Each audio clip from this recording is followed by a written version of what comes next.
अस्सलाम वालेकुम नाजरीन, आपसे एक मरतबा फिर मुखातिब है एक नए सवाल के साथ। आज का सवाल है जो बहुत से एप्लीकेंट्स ने किया है और वो जानना चाहते हैं कि जब हम इंटरव्यू विंडो पर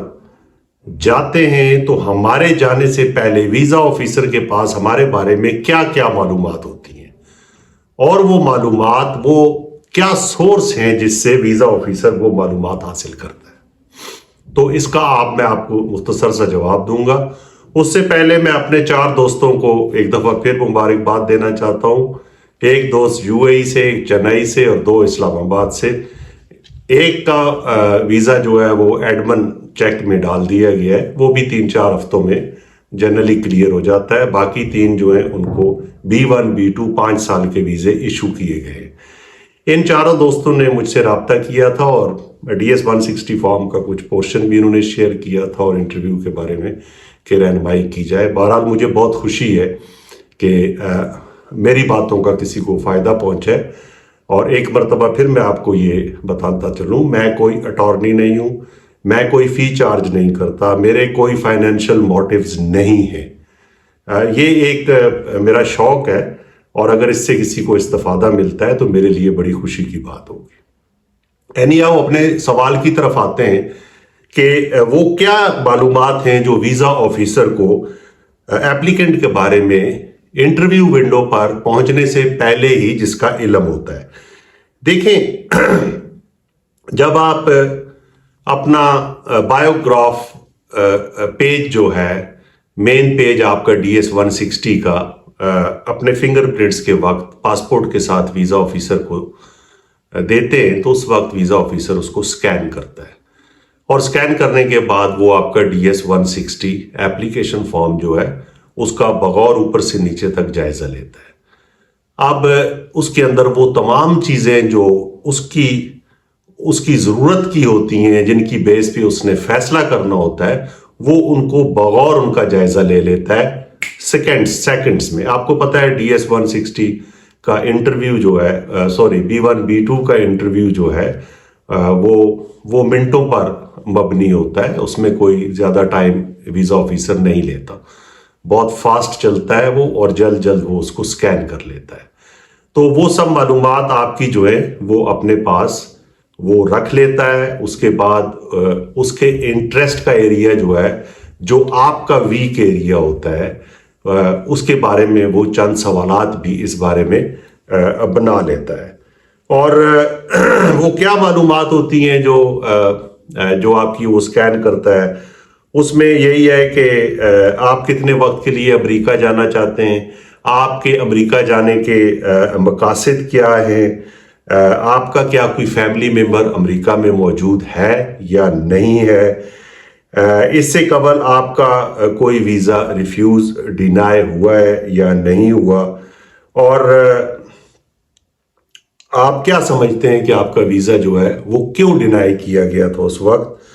आपकी जॉब क्या है, आपकी उम्र कितनी है, आप शादीशुदा हैं या नहीं शादीशुदा, आपके बच्चे कितने हैं, क्या आप अकेला जाना चाहते हैं या आपके साथ आपकी फैमिली भी जाना चाहती है, आपकी मंथली इनकम कितनी है। ये टाइज हैं आपके, जिनका मैं पहले भी वीडियो में बहुत तफसील से जिक्र कर चुका हूँ, आप ज़रूर मेरी पिछली वीडियोस देखें। ये टाइज हैं जिनका वो बगौर मुताला करता है कि आपकी कितनी स्ट्रॉन्ग टाइज हैं आपकी अपने मुल्क के साथ। इसके साथ साथ वो आपकी कंडीशन जो है उसको स्कैन करने के बाद देखता है कि डज इट मेक सेंस, क्या आपको वीज़ा देना मुनासिब होगा।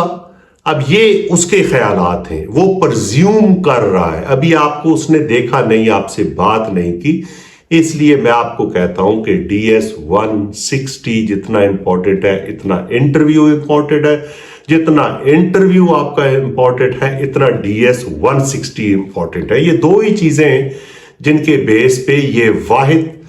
शॉर्टेस्ट इंटरव्यू वाला ये कैटेगरी का वीज़ा है, और 2 ही चीज़ें जो है वो आपकी टारगेट होती हैं जिसकी बेस पे आपको वीज़ा मिलता है। अब वीज़ा ऑफिसर ने सेकंड्स के अंदर, मिनट के अंदर आपका फैसला करना होता है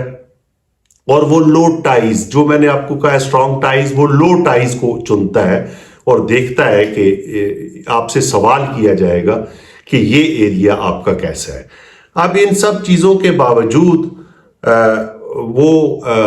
ایک مائنڈ تو بنا لیتا ہے، پرزیوم تو کر لیتا ہے آپ کے بارے میں، لیکن پھر بھی وہ آگے چلتا ہے۔ آگے کیا 3 ایسی امپورٹنٹ چیزیں ہیں جس پہ وہ 100% ریلائی کرتا ہے۔ ابھی تو اس نے اپنا ذہن بنایا ہے، ابھی تو وہ پرزیوم کر رہا ہے کہ وہ جو ایریا ہے جہاں پہ آپ کا گرے ایریا ہے، ویک ایریا ہے، وہ آپ سے سوال کرے گا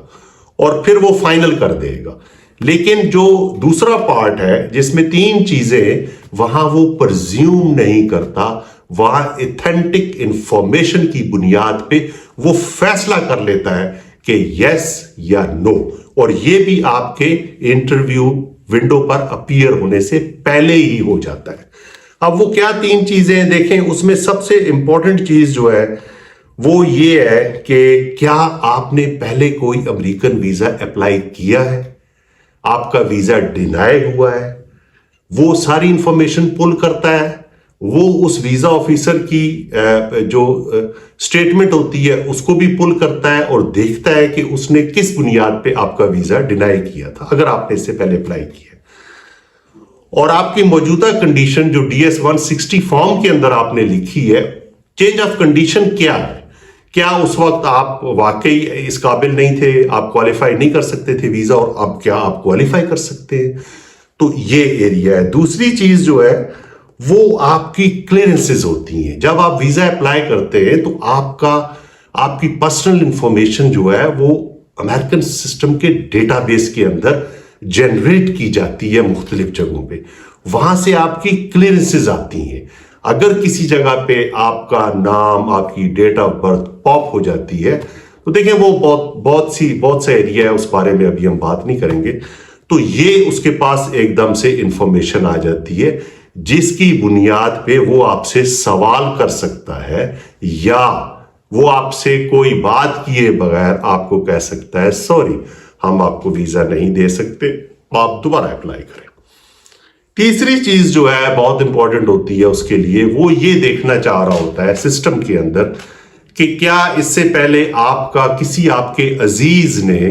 امیگریشن ویزا اپلائی کیا ہوا ہے، امیگریشن پٹیشن آپ کی پینڈنگ ہے، گرین کارڈ کے لیے کیا آپ کی پٹیشن پینڈنگ ہے۔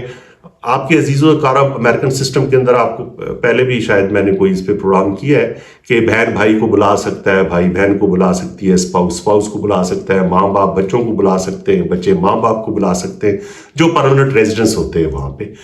تو اس میں جو ہے وہ آپ کی امیگریشن جو ہے وہ باہر سے کوئی اپلائی کر سکتا ہے۔ تو جب آپ کی امیگریشن پینڈنگ ہوگی، اس کا یہ مطلب نہیں ہے کہ وہ آپ کو ویزا نہیں دے گا، لیکن ایک چیز تو کلیئر ہو گئی نا، آپ کی امیگریشن انٹینٹ، مطلب آپ کی کسی نے امیگریشن پٹیشن ڈالی ہوئی ہے، اس کا مطلب ہے کہ آپ امریکہ میں مستقل سکونت اختیار کرنے کا ارادہ پہلے ہی کر چکے ہیں، اور اب آپ جس ویزے کے لیے اپلائی کر رہے ہیں وہ ویزا نان امیگرینٹ ویزا ہے۔ اب اس میں مختلف کنڈیشنز ہوتی ہیں، اس کی یہ بھی وہ وہیں پہ فیصلہ کرتا ہے کہ آپ کو ویزا دینا ہے یا نہیں دینا۔ لیکن میں جنرلی آپ کو بتا دوں، آپ کا کسی نے امیگریشن پٹیشن ڈالی ہوئی ہے، گرین کارڈ کے لیے اپلائی کیا ہوا ہے، آپ شادی شدہ نہیں ہیں، تو آپ کا ویزا، میں نہیں سمجھتا آپ کو ویزا دیا جائے گا۔ آپ کی کنڈیشن یہاں پہ بہت ویک ہے، آپ کی اسٹرانگ ٹائز ملک کے ساتھ نہیں ہے، آپ کا جاب، آپ کی فیملی، آپ کا بزنس، آپ کی بینک سٹیٹمنٹ، آپ ویل آف نہیں ہیں، تو پھر بھی آپ کا نان امیگرینٹ ویزا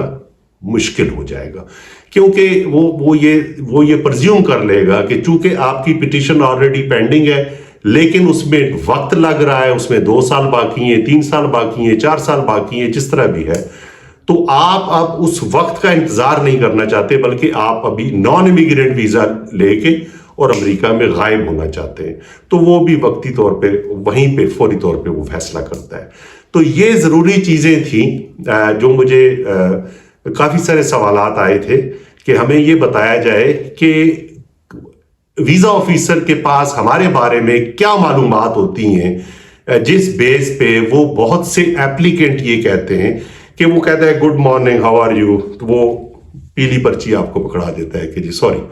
आप दोबारा अप्लाई करें। वो क्या मालूमात होती हैं जिसकी बेस पे वो हमें शुरू में ही डिनाई कर देता है। तो ये जो चीजें मैंने आपको बताई हैं, ये वीजा ऑफिसर के पास शुरू से मौजूद होती हैं। वो जल्दी जल्दी स्कैन करता है, माइंड बनाता है और फैसला कर देता है। मैं एक दफा फिर आपको बता रहा हूं, visit visa, US visit visa के अंदर DS 160 जितना इंपॉर्टेंट है, इंटरव्यू इतना ही इंपॉर्टेंट है। DS 160 को हल्का कभी भी न लें। DS 160 पे पूरा जोर लगाएं, बहुत बेहतरीन करके अपना प्रोफाइल बनाएं और इंटरव्यू की तैयारी करें। देखें, आप जो $160-80 फी जमा करवाते हैं वो जाया नहीं होनी चाहिए। आपका बार बार वीजा डिनाई होगा तो आपके मुस्तकबिल के वीजे कमजोर होते जाएंगे और फिर वीजा मिलना बहुत मुश्किल होगा। इसलिए एकदम से उठ के अप्लाई करने से बेहतर है कि आप अच्छा वर्क करें, अच्छी स्टडी करें, रिसर्च करें, अपनी तैयारी करें और एक एक चीज को वक्त देकर आप मुकम्मल करें, इंटरव्यू की तैयारी करें, ताकि जब आप जाएं तो आप वीजा लेकर आए। आज यहां तक, आइंदा किसी और सवालात के साथ मिलते हैं। जहां भी हैं खुश रहें।